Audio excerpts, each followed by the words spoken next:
lútú fi daoine atá an ó hír eile, but is méile marrála fi Éireannacha atá an sa Gaeilge a chur an úlait gur a tháinig den igen ó áit an eile gur stráinteoirí. So, anam coitinta an os Doyle's, Doyle, well, tagan si ó domhain the dark foreigner, so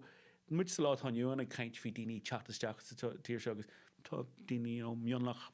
an bheog, but mionlach beidir glórach ag garan fi daoine oidhreachta teachtain seo, agus en fecinn túir na sloinnte atá agad, Dougal, Doyle, no McDowell, no Gaelacha, the lover foreigners, or Gael Chór, agus leis mar sin agus, but Lachlan, no Lachlan, agus mar sin, Macatasni, Macan Sassanach, Macan Tassanach, son of the Englishman. So tá an star lig le foils na sloinnte agus tá spáinte doing gur daoine gcónaigh teachtaigh an tír seo agus is cuma carvastú héan,